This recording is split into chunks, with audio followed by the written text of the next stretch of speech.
Kanyang ama, anong nangyayari kaya dyan sa anak mong yan? Yata'y natumboy ng tuluyan na eh. Ewan ko kung bakit nga nagkagayaan yan. Yun naman nung bata-bata ay maganda eh. Bakit nakagayaan na yan? Ano ko yung dapat nating magaling na gawin diyan? Para magbalik sa pagkababae. Kausapin mo, baka magbabago pa. Ma! Ma! Pumarinig ka.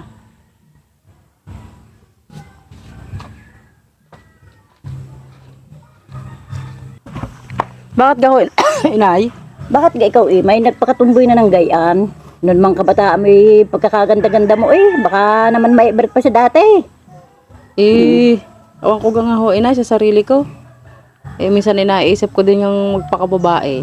Hindi ko din maintindihan ang sarili ko kung bakit. Kanya ina, ako dito kayo na manggagamot.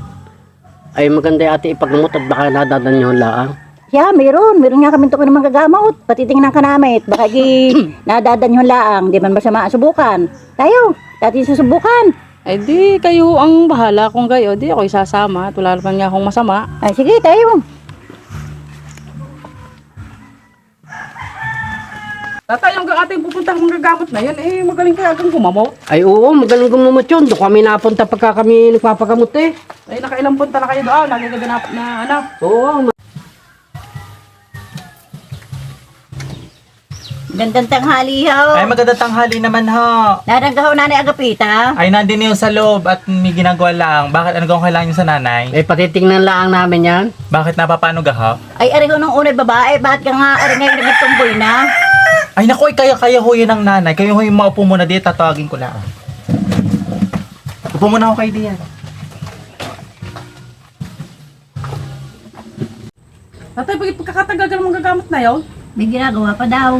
Ay siya, ako yung una sa inyo. Tinuntahan lahat. Ako yung uwi sa bahay. Walang kataw-tao sa bahay eh.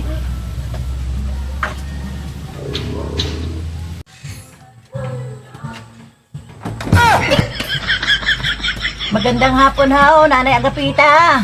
Buwak ang ina ka, ay aga-aga pa eh. Ay, lagi ng hapon nasasabi ko. Tanghali lagi ang ngayong bata eh.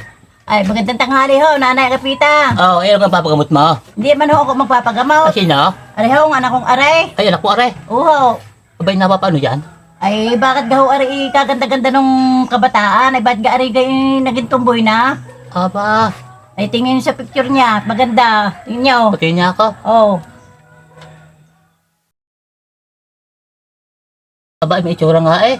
Uho. Ay, paano gagawin natin diyan? Ay, di bahala na kayo kung mapapagaling niyo siyang mapabalik sa dati eh. Ay, kaya kong gamutin yan. Ay, kaya lang ay masakit-sakit ang gagawin. Ay, anong gagawin niyo diyan? Ayos lang ho. Basta ho bumalik sa akin ang pusong babae. Ay, siya. Ay, sabi mo eh. Wala din na ang gamit. Ay, maiba ka. Hindi ikaw ay nagkalubyan na ng babae. Oo, nanay. Ay, pati niya na yung daliri. Taube. Ay, hindi mo sa pagbabasta sa iyo. Ay, alin din lang ginagamit mo sa babae. Ari ho. Ay, itong gitna. Oo. Ay, lagi diyan. Ay, ito palang ginagamit mong gitna ng daliri. Oo. Siya din eh. Huwag mo nga kasing kayan ha. Yung isa kayan din. Ari lang akong isa. Ay, lang isa. Oo. Ano, ay, pala kanan. Ay. Oh. Nako, bakit may sangkalan? Ala, ikay manood na lang. Ba't pag alin na walang bisa eh. Sasawa ka. Eh, bakit kayo may lagari? Ikay manood na lamang. Ito mo sinasabi. O, ano Ay, antay mo na ho. Ano kayong gagawin? ala, hindi puputulin ko na rin. Bakit ang nuling yung puputulin? Ay, pag nawala ka rin ginagamit mo sa mga babae, ipabalik na ang puso mong babae. Ay, na ho ako maging tumboy. Pagkagayon ho yung pagkagamot. Kaya, ano ba?